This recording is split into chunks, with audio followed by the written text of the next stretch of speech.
Good morning. और क्या कर रहे हैं आप लोग? देखिए, इस समय न्यूटन्स लॉ ऑफ मोशन चल रहा है।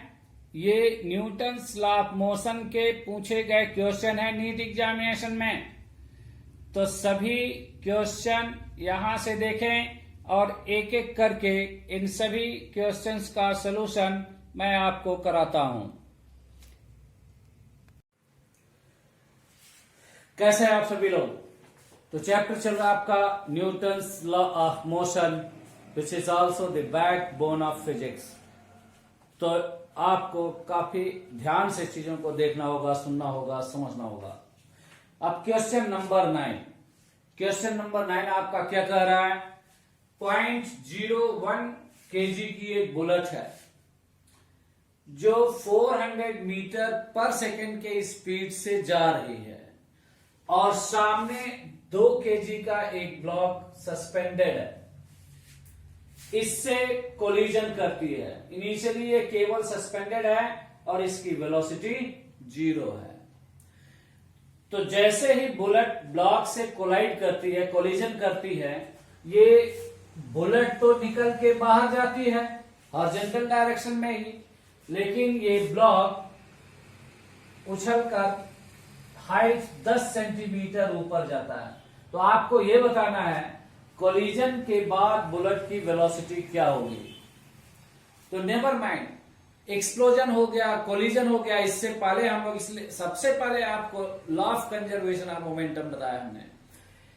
तो सिंस कोलिजन इंटरनल प्रोसेस है, ये कॉन्सेप्ट है आपका, और हेंस एक्सटर्नल फोर्स 0 है and law of conservation of momentum is obeyed. तो सिंपली आपको law of conservation of momentum apply करना है और अकॉर्डिंग टू दिस क्या होगा? मोमेंटम बिफोर कोलिजन जितना रहेगा उतना ही मोमेंटम आफ्टर कोलिजन होगा। तो बिफोर कोलिजन बुलेट का momentum plus before collision block का मोमेंटम बराबर होगा कोलिजन के बाद ब्लॉक का मोमेंटम प्लस बुलेट का मोमेंटम। ये अलजेब्रिक बराबर रहेंगे। तो बुलेट के लिए मास है 0.01 kg, वेलोसिटी है 400 मीटर पर सेकेंड, और ये रेस्ट पे, इसलिए इसका मोमेंटम क्या हो गया? 0 ब्लॉक का। लेकिन आफ्टर कोलिजन ये ब्लॉक 10 सेंटीमीटर ऊपर जाता है, यानी कितनी वेलोसिटी गेन किया होगा? तो मास तो है 2 kg और वेलोसिटी हाइट के लिए क्या होगी? √2gh प्लस मास बुलेट का वही रहेगा 0.01 kg। मान लो वेलोसिटी v' है। अब वैल्यू रख दी, this is 4 which is equal to 2 √2 into g की वैल्यू 10 और हाइट है 0.1 और बुलेट का मास है 0.1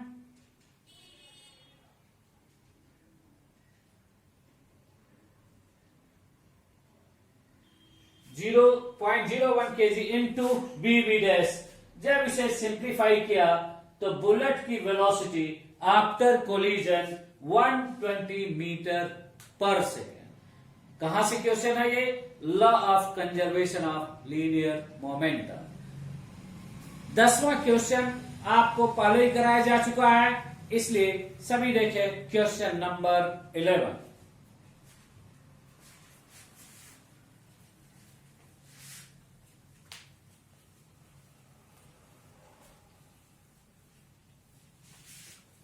तो क्वेश्चन नंबर 11 क्या कहता है आपका?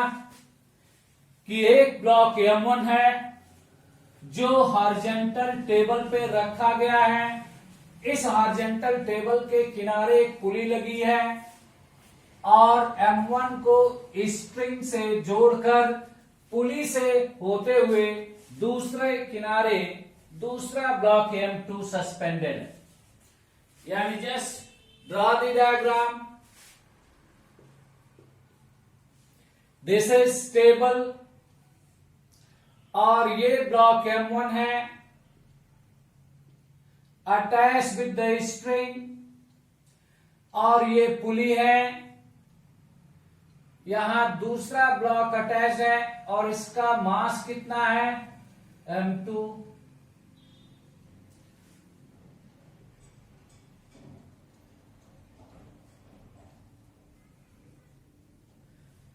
अब इस ब्लॉक और टेबल के बीच ये रफ सरफेस है, कोफिशिएंट ऑफ फ्रिक्शन म्यू है। तो जैसे ही M2 को रिलीज करेंगे तो बताओ इस स्ट्रिंग में टेंशन कितना होगा। अब ये ब्लॉक है तो आगे जा रहा, away from block tension T और away from block tension T। जब आप इस पुली को देखेंगे, इससे आप जो करेंगे तो इधर टेंशन T और यहां टेंशन T होगा। मान लो ब्लॉक को रिलीज कर दिया तो पुलिंग फोर्स जो इसे नीचे ले जाना चाहेगा, और पुलिंग फोर्स कितना होगा M2 इंटू G। मान लो इसका एक्सीलरेशन कितना है A, और फ्रिक्शन फोर्स जो अपोजिंग फोर्स होगा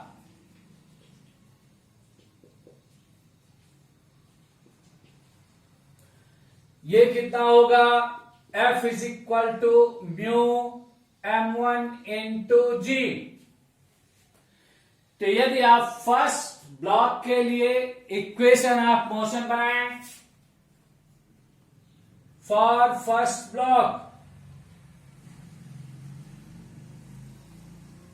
T, अब अगर ये नीचे A से जा रहा तो ये भी A से जा रहा होगा, तो T ज्यादा है इसलिए तो दाहिने तरफ जाएगा। तो T माइनस अपोजिंग फोर्स कितना है म्यू M1 इंटू G बराबर मास M1, एक्सीलरेशन कितना है A। ये इक्वेशन नंबर 1। उसी तरह से सेकेंड ब्लॉक के लिए अगर आप देखें तो यहां इसका फ्री बॉडी डायग्राम बना सकते हो। ये M1 है और इधर टेंशन T है, opposing force force of friction है, और ये इसका मोशन है, एक्सीलरेशन मान लो कितना है A है। जब ये स्ट्रिंग से जुड़े हैं दोनों का एक्सीलरेशन एक ही होगा, क्योंकि कनेक्टेड बॉडी का एक्सीलरेशन अलग अलग नहीं हो सकता। ट्रेन है, 10 डब्बे जुड़े हुए हैं तो सभी डब्बों का एक्सीलरेशन एक ही है। अगर अलग अलग होता तो एक डब्बा एक स्टेशन पहुंच जाता तो दूसरा डब्बा दूसरे स्टेशन पे होता। अब अगर सेकेंड ब्लॉक M2 को देखें तो नीचे की ओर फोर्स लग रहा है M2G और ऊपर की ओर टेंशन फोर्स T, और नीचे जा रहा है इसका एक्सीलरेशन कितना है A। तो इसके लिए इक्वेशन ऑफ मोशन क्या होगा M2G minus T which is equal to M2 into A। ये इक्वेशन 2 है। अब फ्रॉम इक्वेशन 1 एंड इक्वेशन 2 यहां से T की वैल्यू निकाल लें। So T is equal to M1 into A plus mu M1 into G।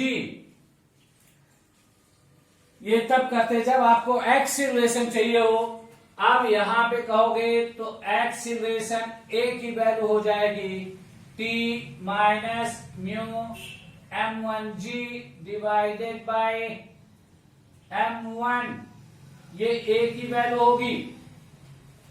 अब इसी A की वैल्यू को इस इक्वेशन में रख दें और टेंशन T की वैल्यू निकालें तो आप कह सकते हो टेंशन T बराबर M2A प्लस M2G। अब A की वैल्यू यहां रख दें तो टेंशन T बराबर M1 इंटू M2 ब्रैकेट में 1 plus mu into G divided by M1 plus M2, और यही आपका करेक्ट ऑप्शन है। अब इसे आप सीधे भी कर सकते हो, pulling force minus opposing force divided by total mass, वो क्या देगा? एक्सीलरेशन। और उस एक्सीलरेशन की वैल्यू यहां रख सकते हो तो भी यही रिजल्ट आएगा। क्या ये बात समझ में आए? तो ये था क्वेश्चन नंबर 11 और उसका सॉल्यूशन। ठीक है, नेक्स्ट क्वेश्चन देखें। Question number 12।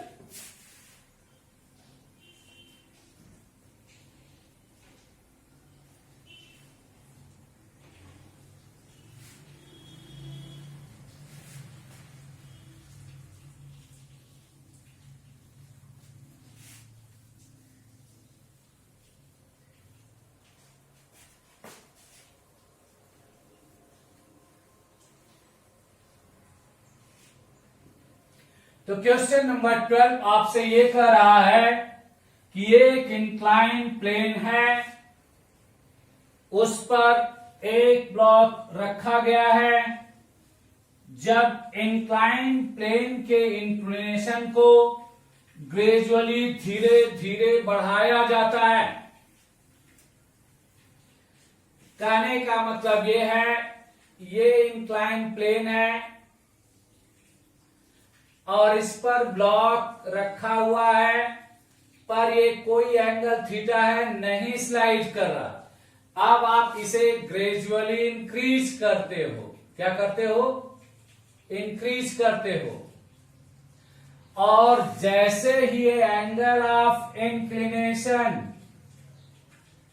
30 डिग्री हो जाता है, वैसे इस सरफेस पे, इस प्लेन पर रखा गया ब्लॉक स्लिप करना शुरू कर देता है। तो आपको बताना है स्टैटिक फ्रिक्शन कितना है। तो स्टैटिक कोफिशिएंट ऑफ फ्रिक्शन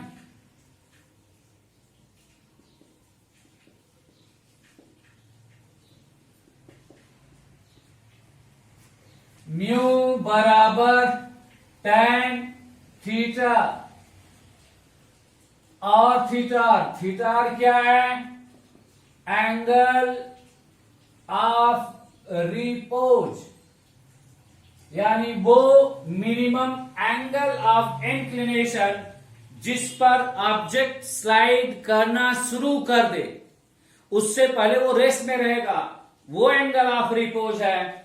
तो म्यू स्टैटिक बराबर tan और 30 डिग्री पर ये स्लाइड करना शुरू कर देता है, विच इज 1/√3 विच इज रफली 0.6। ये स्टैटिक कोफिशिएंट ऑफ फ्रिक्शन है।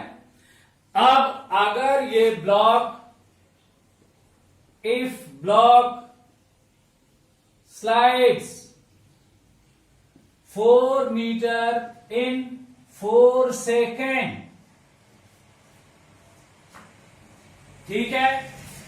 अब आप देखो कि जैसे स्लाइड करेगा तो नीचे की ओर ग्रेविटी की वजह से एक्सीलरेशन g sin 30 होगा। तो a ड्यू टू ग्रेविटी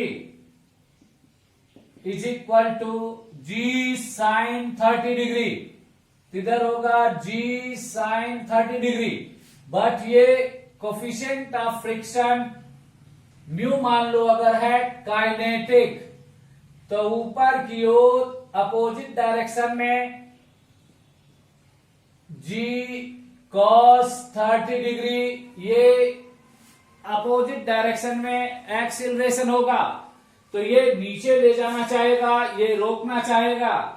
तो acceleration due to friction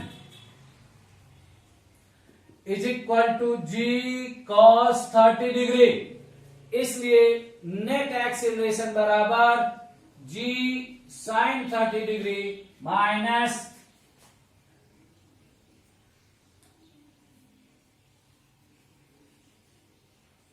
mu K g cos 30 degree.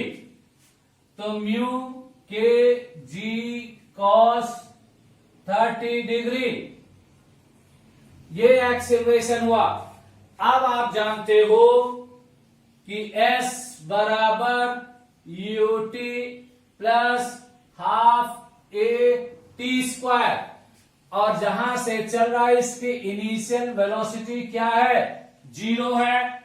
तो आप सिंपली कह सकते हो हाफ, क्योंकि u क्या हो गया 0, a की वैल्यू हो गई g साइन 30 डिग्री, g की वैल्यू 10 है, माइनस म्यू के निकालना है g cos 30 degree into time कितना दिया है 4 का होल स्क्वायर, और distance s given 4 metre is equal to half, g की वैल्यू 10, साइन 30 डिग्री की value half, minus mu K बताना है, तो म्यू के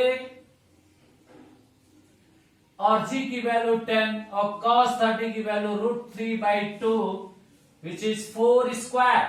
अब इसे सिंप्लीफाई करें तो म्यू के की वैल्यू 0.51,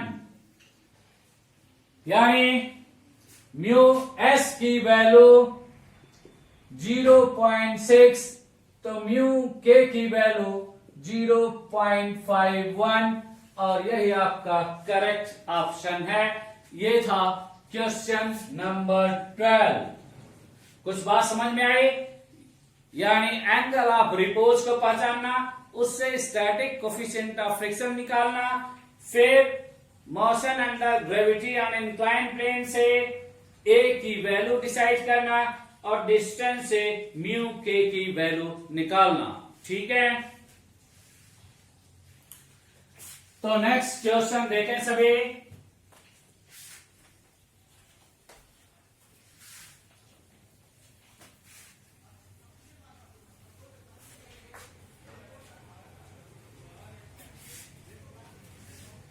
नेक्स्ट क्वेश्चन आपका, चाहे वेक्टर से मान लो और या क्रॉस प्रोडक्ट वेक्टर में और क्रॉस प्रोडक्ट एंगुलर मोमेंटम और टॉर्क, तो इसे आप रोटेशनल मोशन में भी कर सकते हो, बट यहां मेंशन है, इसलिए नेक्स्ट क्वेश्चन को देखें। तो क्वेश्चन नंबर 13, आपको दो चीजें हैं, force acting on particle F is equal to alpha I cap plus 3j cap और प्लस 6k कैप, जबकि position vector r cap is equal to 2i cap minus 5i j cap और minus 12k cap. अब इसके लिए cross product का मालूम होना जरूरी है। कॉन्सेप्ट सिर्फ ये है आपका कि इफ एक्सटर्नल टॉर्क बराबर 0, angular momentum L remains conserve. ये Newton second law of rotational motion है। जैसे law of conservation of linear momentum, और जहां भी law of conservation of momentum है वो आपका इंपॉर्टेंट केस है हर मायने में। तो टॉर्क अगर 0 होगा तो एंगुलर मोमेंटम कंजर्व रहेगा। आप जानते हो कि टॉर्क बराबर होता है R क्रॉस F, और ये क्या होना चाहिए 0। तो torque which is R cross F बराबर, इधर कहें I कैप, इधर कहें J कैप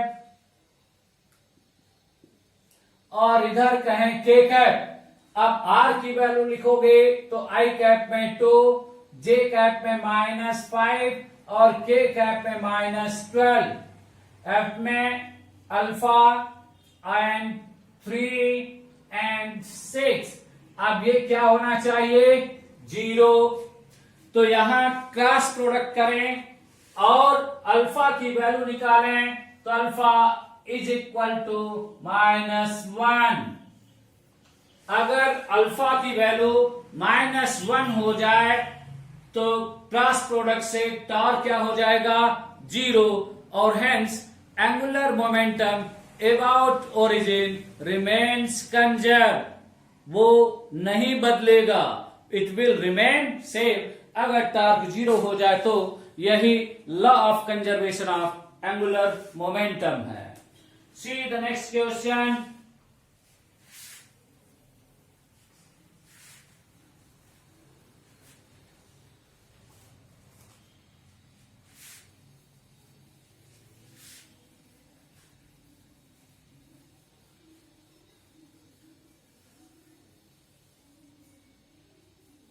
नेक्स्ट क्वेश्चन 14। और क्वेश्चन क्या कह रहा? ये एक रफ हॉरिजेंटल सरफेस है, यहां 2 ब्लॉक हैं M2 और M3। इनको रस्सी से जोड़ा गया है स्प्रिंग से, और ये पुली है, पुली से ये स्प्रिंग नीचे आ रही है। यहां ब्लॉक सस्पेंडेड है, मास M1 है।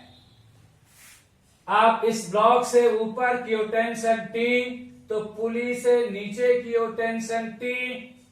अब इसे कहा जाए T1, तो यहां भी टेंशन क्या होगा? T1। और यहां इन दोनों ब्लॉक के बीच टेंशन कितना होगा? T2। और ये रफ सरफेस है, कोफिशिएंट ऑफ फ्रिक्शन कितना है? म्यू। तो नीचे की ओर फोर्स लगेगा M1 इंटू G, और ऊपर की ओर टेंशनल फोर्स है। तो equation of motion first block के लिए M1 मास है, नीचे फोर्स M1 इंटू G, ऊपर फोर्स T1, और नीचे जा रहा, मान लो एक्सीलरेशन कितना है? A। अब अगर M2 और M3 को देखें तो ये M2 है और ये M3 है,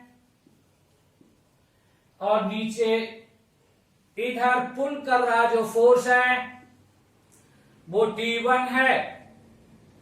अब ये हॉरिजॉन्टल सरफेस पे रखे हैं, तो पीछे की ओर फोर्स ऑफ फ्रिक्शन F बराबर म्यू एम जी।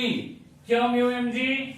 यहां भी वही लगेगा, यहां भी वही लगेगा, बिकॉज M1 प्रश्न में दिया गया क्वेश्चन M1 बराबर M2 बराबर M3 is equal to MKG।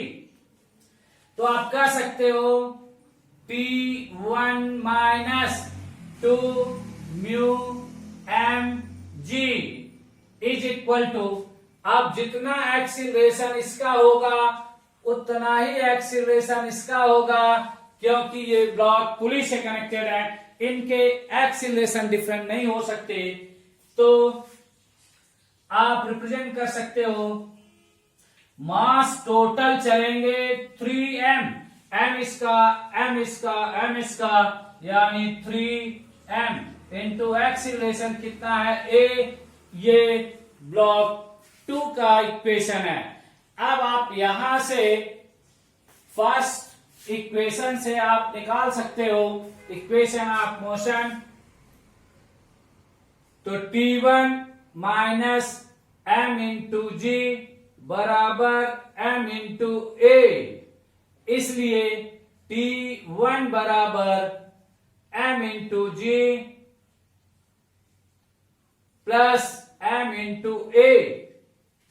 अब T1 की वैल्यू यहां रख दें, ये इक्वेशन 1 है, दोनों को सिंप्लीफाई करें तो जी एक्सीलरेशन ऑफ ब्लॉक, क्योंकि यहां एक्सीलरेशन निकालना, इससे पहले आपने देखा पुली का इक्वेशन जहां टेंशन निकालना था।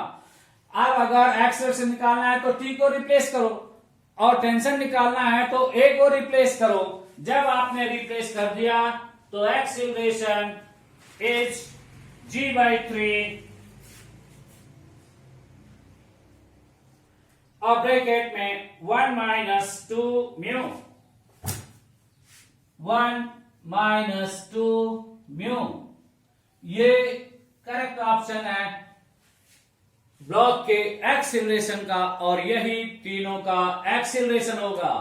तो दोनों का फ्री बॉडी डायग्राम बनाओ और एक्सीलरेशन निकालो। यही कॉन्सेप्ट है स्ट्रिंग, यानी motion of body connected with the string. ठीक है, नेक्स्ट क्वेश्चन देखें।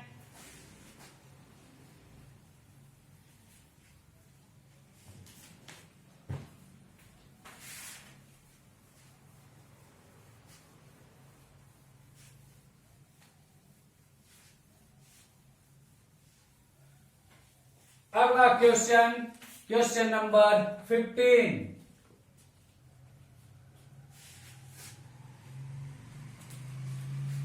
ओके,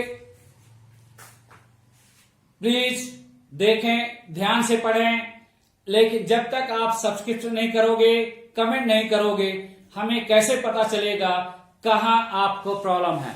तो ये मेरा रिक्वेस्ट है कि आप सभी लोग सब्सक्राइब करें और A to Z ध्यान से करें। अब कहां कॉन्सेप्ट में वीक है, कौन सा केस नहीं समझ में आ रहा है, इसका एहसास हमें तभी हो पाएगा जब आप अपने कमेंट बॉक्स में कमेंट करेंगे और चैनल को सब्सक्राइब करेंगे। उससे मेरा भी हौसला बढ़ेगा। इसलिए फिर से मैं आपसे रिक्वेस्ट करता हूं कि चैनल को सब्सक्राइब करें और आराम से फ्री में पढ़ें।